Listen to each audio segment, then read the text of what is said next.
Hi, ಎಲ್ಲರಿಗೂ ನಮಸ್ಕಾರ. ನನ್ನ ಹೆಸರು ಚೂಡ. ಹೊಸ್ದಾಗಿ ಯಾರು ನನ್ನ ಯೂಟ್ಯೂಬ್ ಚಾನಲ್ ನೋಡ್ತಾ ಇದ್ದೀರಾ ಸಬ್ಸ್ಕ್ರೈಬ್ ಮಾಡ್ಕೊಳ್ಳಿ. ಇಷ್ಟ ಆದರೆ ಲೈಕ್ ಮಾಡಿ. ನಾನು ಹಳೆ ವಿಡಿಯೋದಲ್ಲಿ ಹತಧ್ಯಾನಂ ಹೇಳಿದೆ. ಇವತ್ತು ನಾನು ಭಗವದ್ಗೀತೆ ಫಸ್ಟ್ನೇ ಅಧ್ಯಾಯ ಸ್ಟಾರ್ಟ್ ಮಾಡ್ತೀನಿ. ಅದರಲ್ಲಿ ಫಸ್ಟ್ನೇ ಅಧ್ಯಾಯದ ಸ್ವಲ್ಪ ಪೀಠಿಕೆ ಇದೆ. ಓಂ ಶ್ರೀ ಕೃಷ್ಣ ಪರಬ್ರಹ್ಮಣೇ ನಮಃ. ಶ್ರೀಮದ್ ಭಗವದ್ಗೀತಾ ಅಥ ಪ್ರಧ್ಯಾಯ ಅರ್ಜುನ ವಿಷಾದ ಯೋಗ. ಫಸ್ಟ್ನೇದು ಚಾಪ್ಟರ್ ಹೆಸರು ಅರ್ಜುನ ವಿಷಾದ ಯೋಗ. ಪ್ರಸ್ತಾವನೆ. ಭಗವಂತನಾದ ಶ್ರೀಕೃಷ್ಣನು ಅರ್ಜುನನನ್ನು ನಿಮಿತ್ತ ಮಾತ್ರನನ್ನಾಗಿ ಮಾಡಿಕೊಂಡು ಸರ್ವ ಪ್ರಪಂಚಕ್ಕೂ ಭಗವದ್ಗೀತೆ ಎಂಬ ದಿವ್ಯ ಸಂದೇಶವನ್ನು ಉಪದೇಶಿಸಿರುತ್ತಾನೆ. ಈ ಪವಿತ್ರ ಗ್ರಂಥಕ್ಕೆ ಈ ಮೊದಲನೇ ಅಧ್ಯಾಯ ಪೀಠಿಕೆಯಾಗಿದೆ. ಹಸ್ತನಾವತಿ ಅರಮನೆಯಲ್ಲಿ ಧೃತರಾಷ್ಟ್ರ ಮಹಾರಾಜ ಕುಳಿತುಕೊಂಡಿದ್ದಾನೆ. ದೂರದ ಕುರುಕ್ಷೇತ್ರ ಯುದ್ಧ ಭೂಮಿಗೆ ಹೋಗಿರುವ ತನ್ನ ಮಕ್ಕಳು ಮತ್ತು ಪಾಂಡವರ ಮಧ್ಯೆ ಯುದ್ಧ ಪ್ರಾರಂಭವಾಗುವುದರಲ್ಲಿದೆ.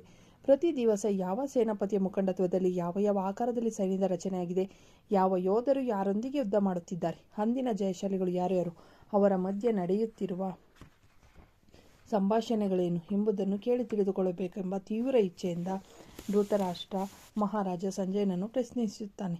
ಸಂಜಯನಾದರೂ ತನ್ನ ಸಮಸ್ತ ಇಂದ್ರಿಯಗಳನ್ನು ತನ್ನ ಅಧೀನದಲ್ಲಿ ಇಟ್ಟುಕೊಂಡ ಜಿತೇಂದ್ರಿಯನು ಮತ್ತು ಶ್ರೀ ವೇದವ್ಯಾಸ ಭಗವಂತನ ಕೃಪೆಯಿಂದ ದೂರದಲ್ಲಿ ನಡೆಯುವ ಯುದ್ಧದ ದೃಶ್ಯಗಳನ್ನು, ಸಂಭಾಷಣೆಗಳನ್ನು ನೋಡುವ ಮತ್ತು ಕೇಳುವ ದಿವ್ಯ ಶಕ್ತಿಯನ್ನು ಪಡೆದಿದ್ದ ಮಹಾನುಭವ. ಅಂದರೆ TV, ದೂರದರ್ಶನ.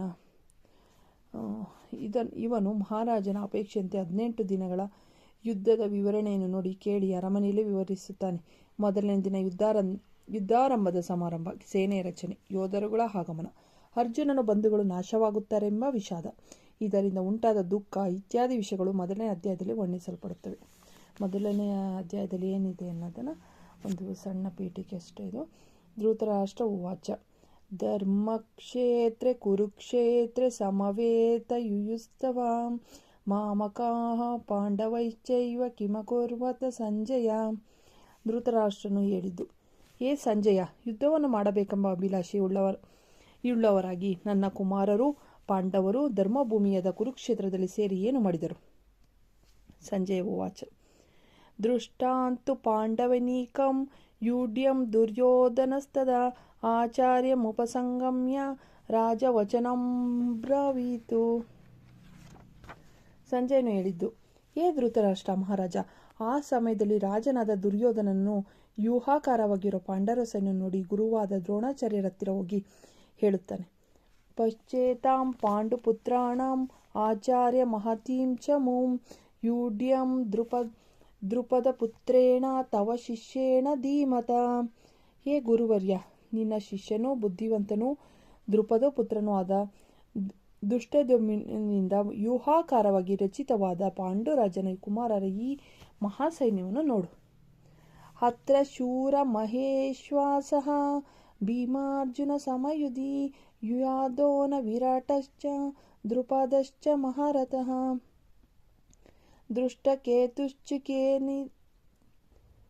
ದೃಷ್ಟಕೇತುಶ್ಚಿಕಿತನಃ ಕಾಶಿರಾಜಶ್ಚ ವೀರ್ಯವಾನ್ ಪುರಜಿತ್ ಕುಂತಿಭೋಜಶ್ಚ ಶೈಬಶ್ಚ ನರಪುಂಗವಃ ಯುಧಾಮನುಶ್ಚ ವಿಕ್ರಾಂತ ಉತ್ತಮೋಜಶ್ಚ ವೀರ್ಯವಾನ್ ಸೌಭದ್ರೋ ದ್ರೌಪದೇಶ್ಚ ಸರ್ವಯೇ ಮಹಾರಥಃ.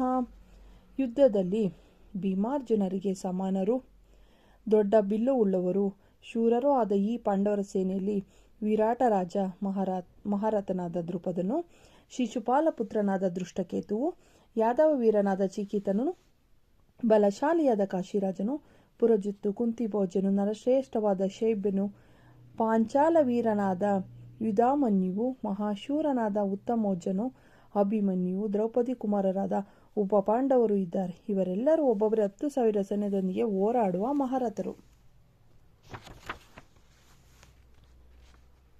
ಅಸ್ಮಾಕಂ ತು ವಿಶಿಷ್ಟಾಯೇ ತಾನಿ ಬೋಧ ದ್ವಿಜೋತ್ತಮ ನಾಯಕ ಮಮ ಸೈನ್ಯಸ್ಯ ಸಂಜ್ಞಾರ್ಥಂ ತನ್ ಬ್ರಮೀಮಿತೆ.